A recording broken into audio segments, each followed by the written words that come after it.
Ya, assalamualaikum warahmatullahi wabarakatuh. Pada hari ini saya akan mempraktikkan bagaimana caranya mempelajari dasar bahasa C++. Pada hal ini berdasarkan modul yang sudah saya kirim, di sini banyak terdapat kode-kode untuk pembuatan program C++.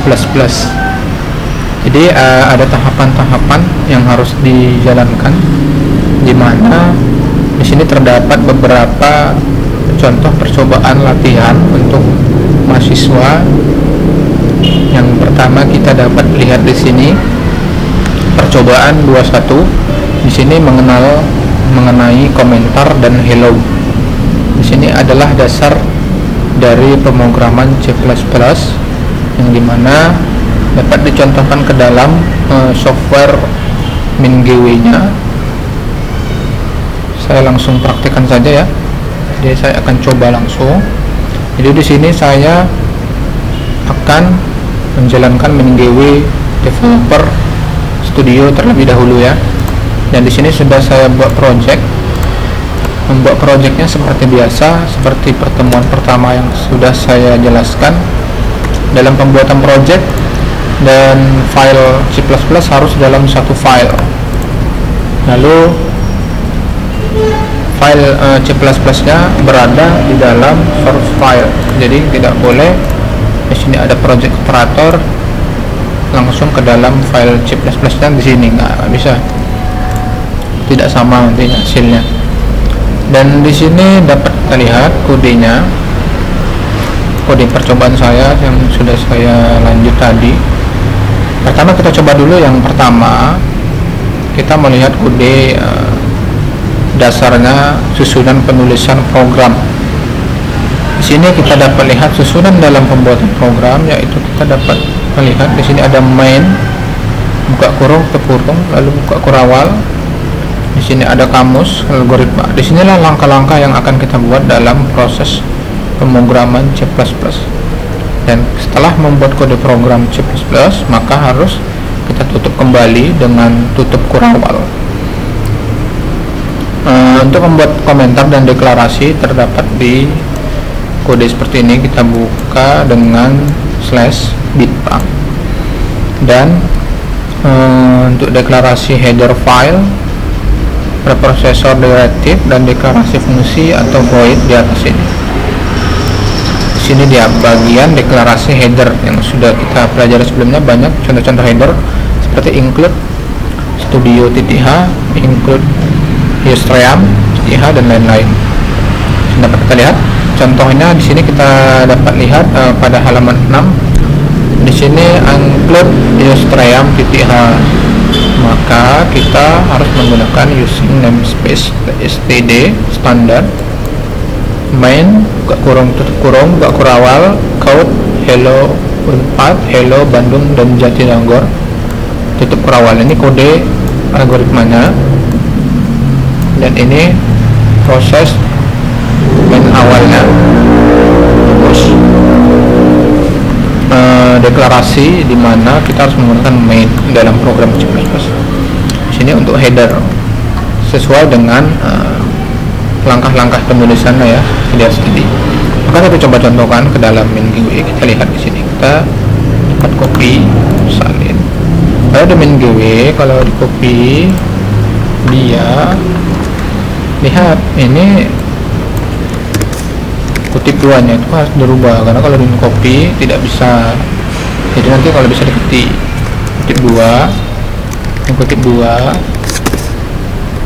kutip 2 nya beda ya, kutip 2 lalu kutip 2 lagi. Jadi setiap ada penulisan kode pemanggilan, maka kita harus menggunakan kutip 2 sesuai dengan standar MinGW nya. Setelah itu kita pastikan header bagian penulisan sesuai dengan aturan yang sudah ada. Lalu kita cek compile. Nah, di sini operator null errors, 3 warning ya. Jadi kalau misalnya ada error seperti ini tidak masalah. Ini kita sudah berhasil ya. Jadi di sini hanya membaca include untuk stream-nya, karena dia bakal mengambil data header stream dengan kode. Kalau tidak menggunakan ini, maka code ini tidak bisa dijalankan dalam program MinGUI. Kita coba langsung di compile, setelah itu kita build and execute, maka berhasil. Nah, program pertama saya berhasil. Setelah itu kita coba program kedua. Di sini dapat outputnya, kita lihat seperti yang tadi.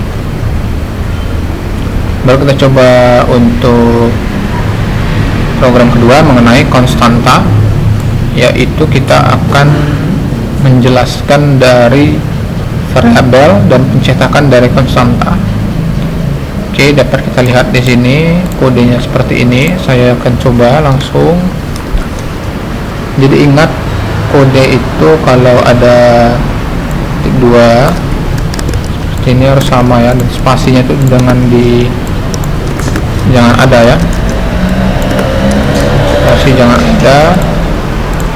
Lalu ini spasi pemanggilan variabel jangan sampai ada. Kita pastikan spasi-spasi ini jangan ada dulu biar kode kita aman.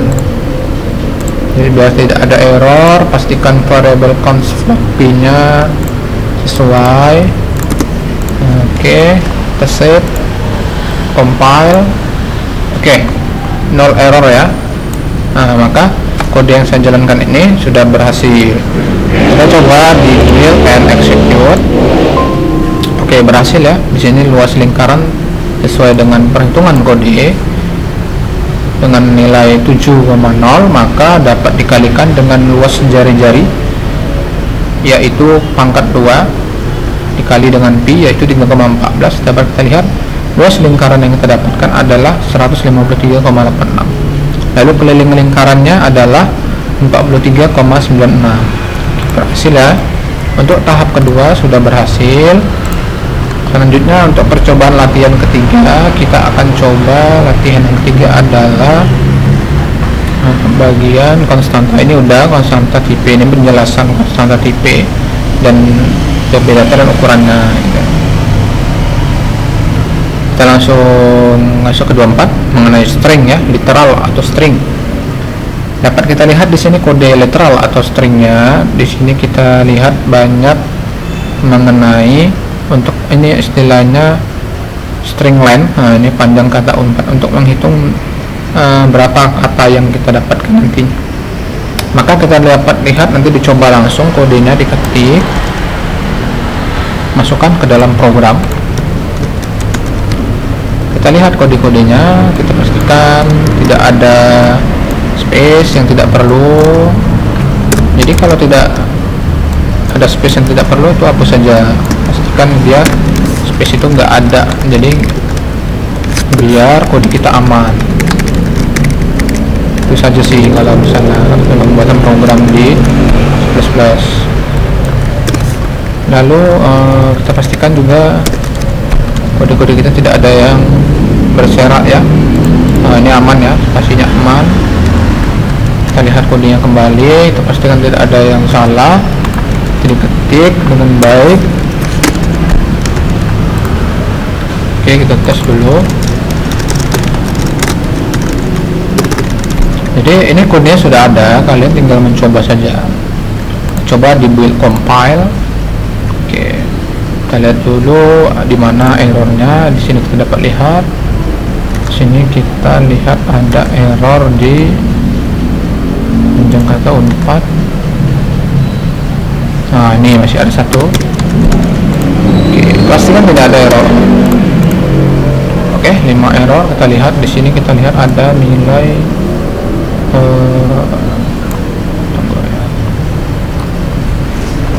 expect code was not declared in the scope.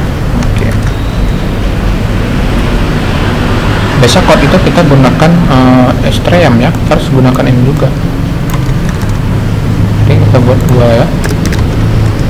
Bisa 2 itu error ya. Oke, ini di mana?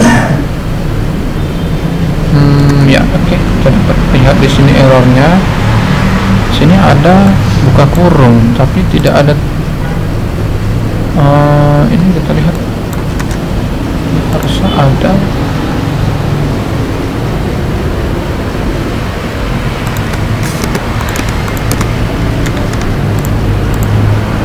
Oke, lihat tadi tuh, ini tidak perlu ya. Ini kita harus pandai juga sih memahami kode. Jadi di sini kita dapat lihat, di sini ada tutup kurung ya, tapi tidak ada buka kurungnya gitu. Oke, coba kita tes jalankan. Oke, berhasil ya. Hasil kita dapat lihat di sini susunan kodenya ABC hasil.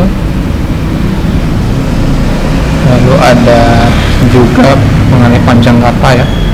strlen ini menghitung jumlah kata dari nilai yang ada di sini.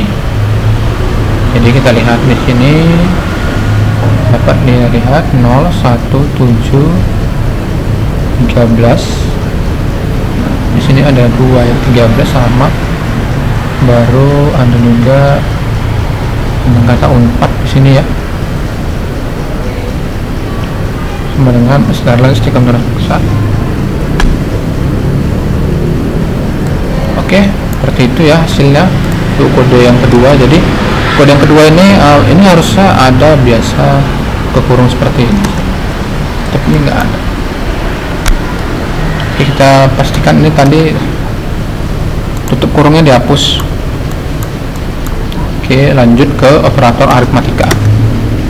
Kita ke operator aritmatika, kita jalankan kodenya. Kita lihat, kita pastikan kode seperti biasa.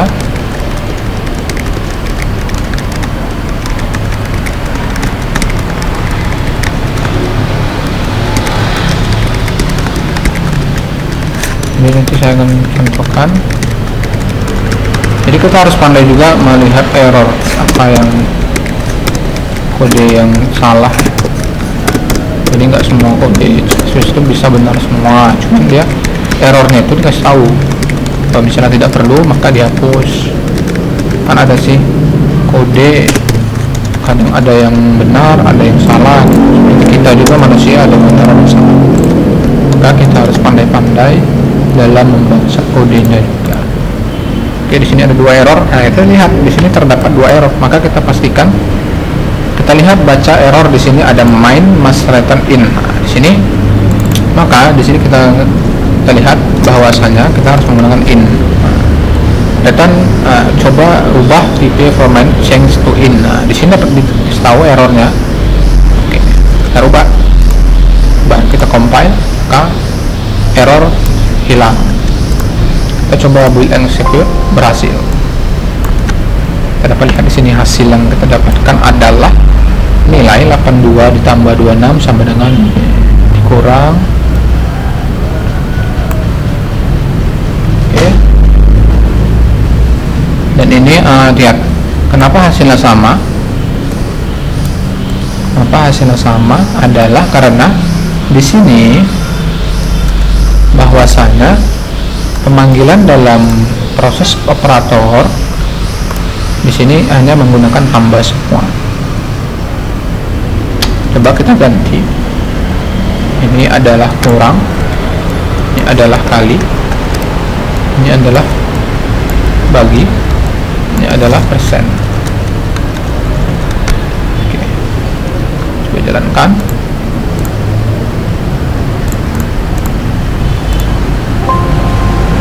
Beda ya, maka seperti itu ya. Hasil yang kita dapatkan adalah seperti ini. Oke. Di sini kita dapat berhasil ya. Kita lihat lagi modulnya. Untuk operator increment dan decrement, ingat ini kita harus pandai membaca.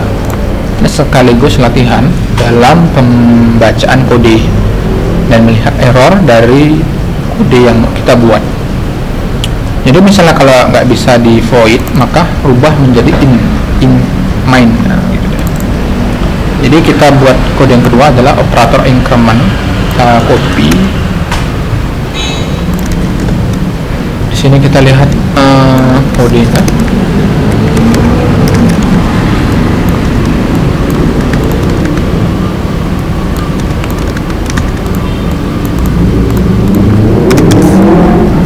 Jadi pastikan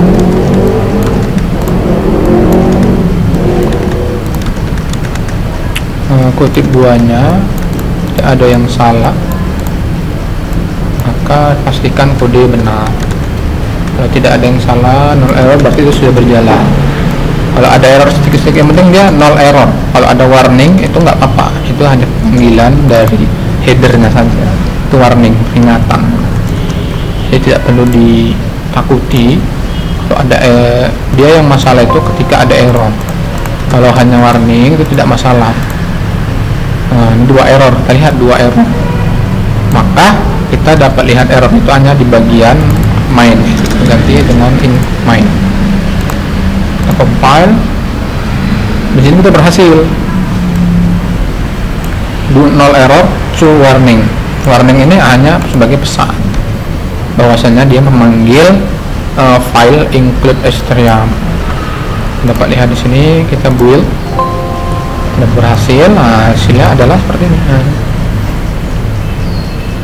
M sama dengan 44, N sama dengan 6, tambah ini adalah menambahan dari 44 tambah 1 menjadi 45. Selanjutnya gitu juga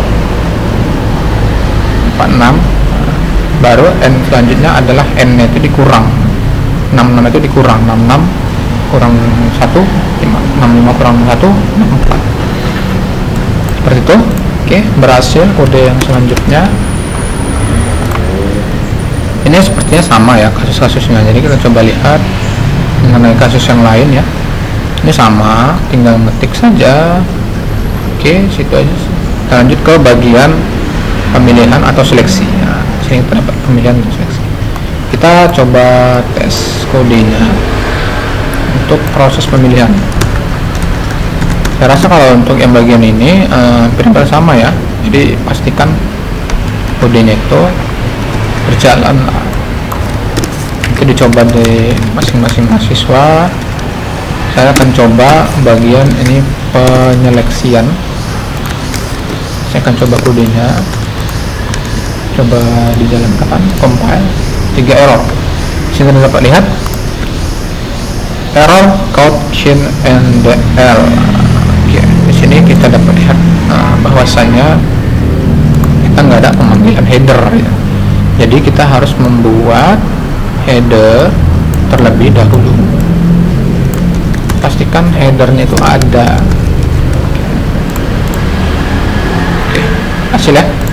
Jadi setiap pembuatan pendeklarasian kode kita harus membuat headernya terlebih dahulu.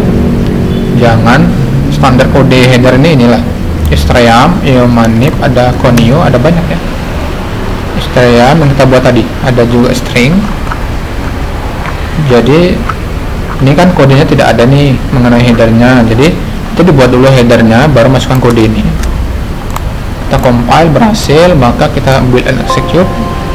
Di sini kita dapat lihat hasilnya, masukkan bilang pertama adalah 10, bilang kedua adalah 20. Oke, itu aja. Kode seperti itu aja. 10. Oke, kita ulangi kodenya.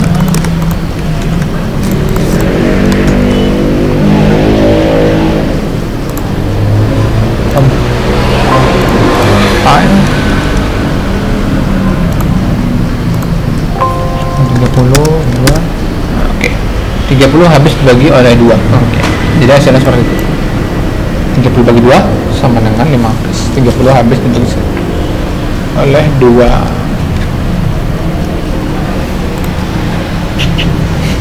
Oke, masukkan lanjut ke bagian penyeleksian kedua adalah kita copy kodenya, nanti ketik mengenai if ya ini ya, if else jika maka.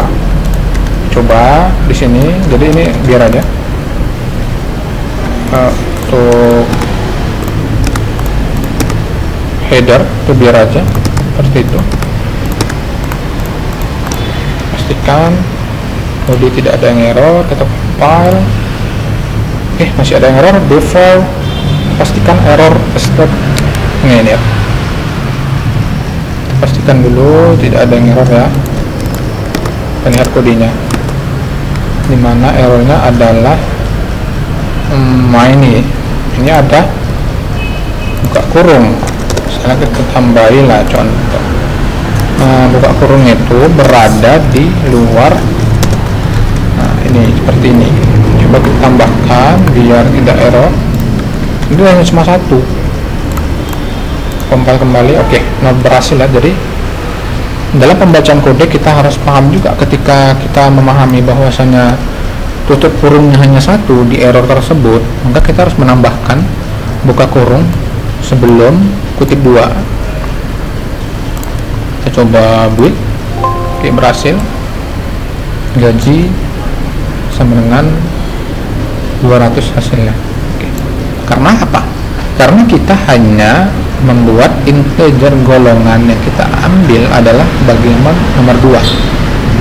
Ini dia. Maka dia akan memanggil gaji yang 200. Kalau kita rubah ini menjadi 3, maka dapat kita pastikan hasilnya adalah 300. Benar kan? 300. Oke, jadi seperti itu ya. Untuk penjelasannya mengenai putusan bagian if else, mungkin ini sama switch ini hanya sama, ikuti saja seperti saya tadi. Pastikan kalau ada error, baca dulu errornya, nanti kan bisa kita bagusi. Ini sama seperti tadi juga, kondisional, ada bentuk contohan. Dan ini saya akan contohkan untuk bagian mencari akar persamaan kuadrat. Jadi ini nanti akan saya lanjutkan ke video selanjutnya. Jadi untuk mengenai operator mencari akar persamaan dan mengambil bilangan-bilangan. Nah, di sini ada beberapa contohan operator kondisional, OR dan AND. Ini akan berada di video selanjutnya. Terima kasih untuk pertemuan 3 pada hari ini. Selebihnya silakan dipahami dan belajar mandiri untuk seluruh masing-masing mahasiswa. Terima kasih. Assalamualaikum warahmatullahi wabarakatuh.